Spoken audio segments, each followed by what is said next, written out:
A very good evening to you. You are watching Prime TV News. Let's take a look at the headlines first.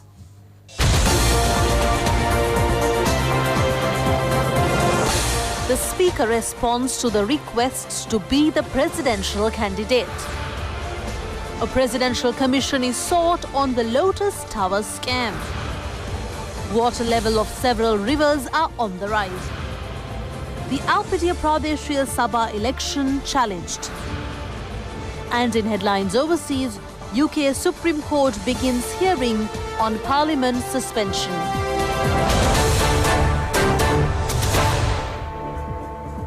And now we move on to the news in detail. Speaker Karu Jayasuriya says he will consider the requests that have been made to him to be the presidential candidate only if he finds political alliance that is ready to abolish executive presidency in the country. Issuing a special message, the Speaker says he has been requested by different walks of life, including Mahasangha, civil societies and political activists during last few weeks to vie the upcoming presidential election. While thanking the quarters stood by him, the Speaker noted that he can heed to their requests only if it is possible to scrap executive presidency, and he has been proponent of the measure since year 1995.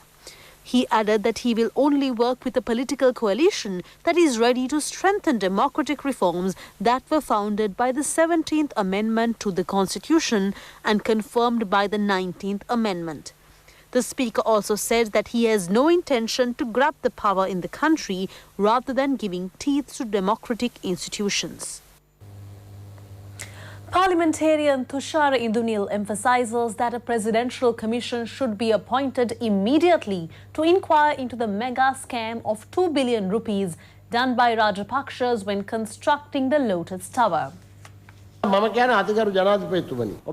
Indunil made the comment at a media briefing held at Temple Trees today. He added that the revelation made by the President at the opening ceremony is a good thing and relevant measures should be taken in connection with the fraudulence with immediate effect. The parliamentarian stressed that all information pertaining to the transactions carried out in the year 2012 should be unearthed with an official probing arm. He stated that the corrupt elements behind the racket should be brought to the light with the proposed presidential commission. Addressing the media briefing, parliamentarian Chandima Gamage said that the Ministry of Defence should give redress to issues of disabled war heroes in due course. According to Chandima Gamage, the mechanism to compensate the war heroes who sacrificed their lives and limbs for the motherland does not come under the government but with the Defence Ministry. Hence, the President needs to take the final decision on the issues of the Triforce members.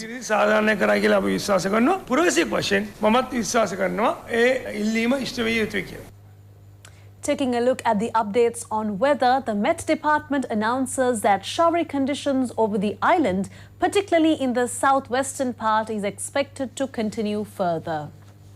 Showers or thundershowers will occur at times in western, Sabaragamuwa, southern, central and northwestern provinces. Fairly heavy falls, about 100 millimeters, are likely at some places in central Sabaragamuwa provinces and in the Gaul and Mathura districts. Meanwhile, many places in the country have been inundated due to the torrential rains experienced. According to our provincial correspondents, the water level of the Ging River is increasing. The Department of Irrigation announces that if the water level further increases, flooding is expected. The Kaluganga is also reaching the spill level. Due to the bad weather condition in the Kalutara district, some parts have been flooded. According to the reporters, transportation in the district has been hindered in certain areas. The government has taken immediate measures to compensate some properties that were damaged owing to strong winds experienced at the Markandra town in Pannala. More than 50 housing units and business places have been damaged due to the adverse weather conditions. The compensation will be made through the insurance fund of the National Disaster Management Ministry.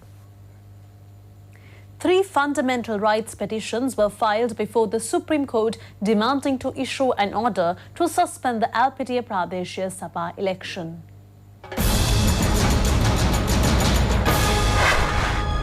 3 residents of the Alpetia Pradeshia Sabha area have filed the petition, and they state that holding the election based on the nomination list of year 2017 violates the country's constitution. Meanwhile, the Colombo High Court today ordered to take up the case against chairman of the avant-garde company Nisanka Senadipati and former chairman of the Rakna Lanka security firm, retired Major General Palitha Fernando, on the 22nd of October. The 2 defendants have been accused of soliciting bribes. Meanwhile, the case against parliamentarian Prasanna Ranatunga and his wife will be fixed for trial on the 25th of November. They have been charged on demanding a ransom of 64 million rupees to remove illegal settlers in a land block in Meetotamulla.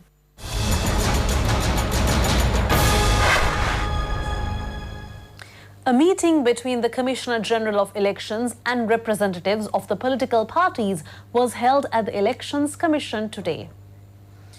The event was attended by political representatives from all the parties. Speaking to journalists, Minister Akila Viraj Karyavasam said that during the discussion, attention was drawn on the behaviour of the media outlets. He added that a set of guidelines have been issued by the Elections Commission for both state and private media.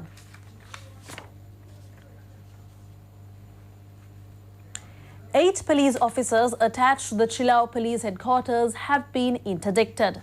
The interdicted police officers include a sub-inspector, a sergeant of police and 5 police constables. They have been charged for possessing cash seized from a gambling place in Vennapur when a raid was conducted. Still on local news, a medical camp was organised for the bus drivers in Colombo under the aegis of Minister Arjuna Ranatunga. The medical camp was conducted with a view of improving the health conditions of the drivers and reducing the number of road accidents in the country. Addressing the gathering, Minister Arjuna Ranatunga said that some bus drivers do not obtain medical certificates for years due to various reasons.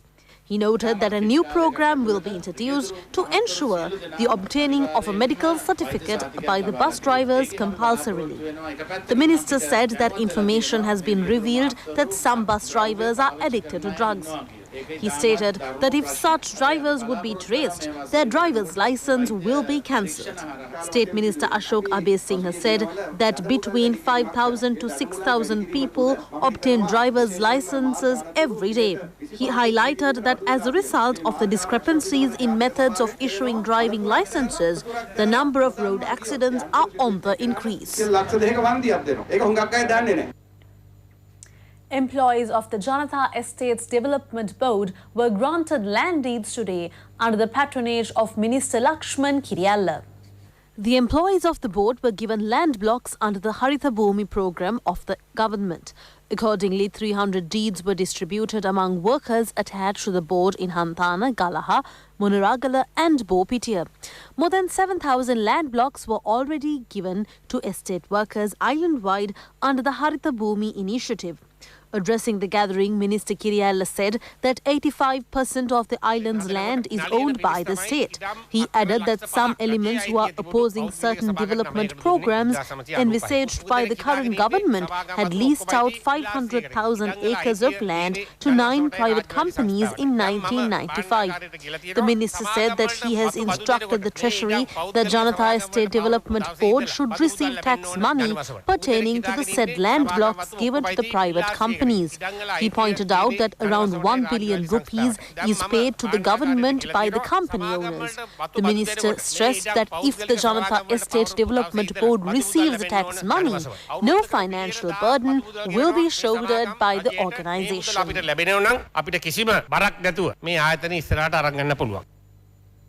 The third sub-regional workshop on preparation of a status report and a sub-regional roadmap for implementing the global waste management goals towards addressing sustainable development goals in South Asia was held in Colombo under the patronage of State Minister Ajit Mana Peruma. The event was attended by the representatives from the environment ministries of the South Asian region. The report to be compiled in the workshop will be launched at the special summit to be held in Bangladesh on the 6th of November with the attendance of environment ministers of the region. The project has been supported by the Japanese government.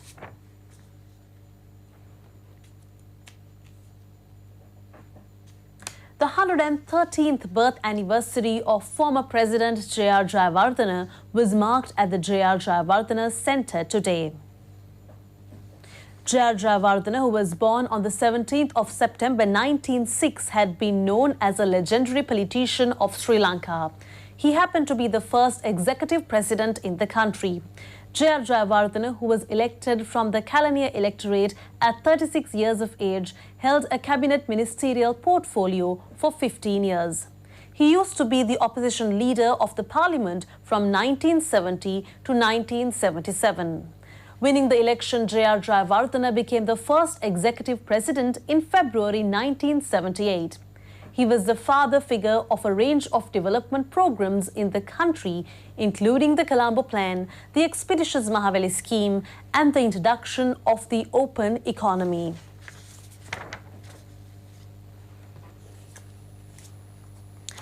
The 19th death anniversary of the founder of the Sri Lanka Muslim Congress, former Minister H.M. Ashraf, was marked at the Siambalaga Skotua area. H.M. Ashraf, who died in a plane crash on the 16th of September 2000, had earned hearts of not only the Muslim community of the country, but also the Sinhalese masses.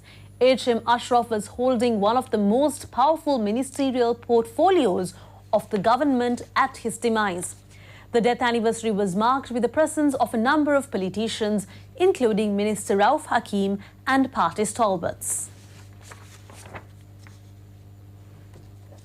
1,640 families in the Doluwa Divisional Secretariat area in Gampola have been granted Samurdhi titles.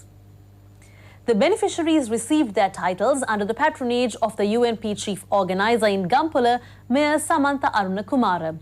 Previously, 1,500 families of the Udapalat Divisional Secretariat area in Gampola were presented their Samurdhi titles. Accordingly, 3,140 families in the Gampola electorate have been entitled for the Samurdhi scheme under the second phase. The initiative to grant Samurdhi benefits to families in need has been carried out island-wide successfully. Sri Lanka Navy ships patrolling in the exclusive economic zone had intercepted 4 Sri Lankan multi-day fishing vessels named Danuji, Subapathum 4, Lakpriya Dehi and Nalin 10, engaging in fishing activities in waters belonging to the Maldives. Accordingly, the Navy held those fishing vessels along with 27 persons on board and escorted them to the harbours of Colombo and Galle for further investigation. During further search, the Navy managed to find a small quantity of drugs in one fishing vessel and a haul of shark fins in another vessel. Investigations are currently underway to determine if these vessels have a connection to drug trafficking. Meanwhile, the Department of Fisheries will take onward action with regard to the stock of fish found in the vessels. And now we take a look at the business segment.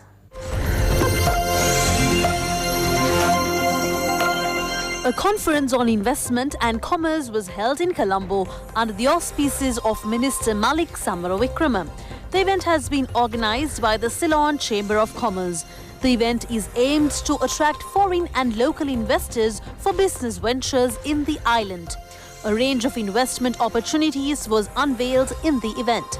Minister Sujeeva Senasinghe and head of the Sri Lanka Maldives Financial Corporation, Amina Arish, were also present at the event. Minister Malik Samaravikrama and Chairman of the Chamber of Commerce, Dr. Hans Vijay Surya, delivered speeches.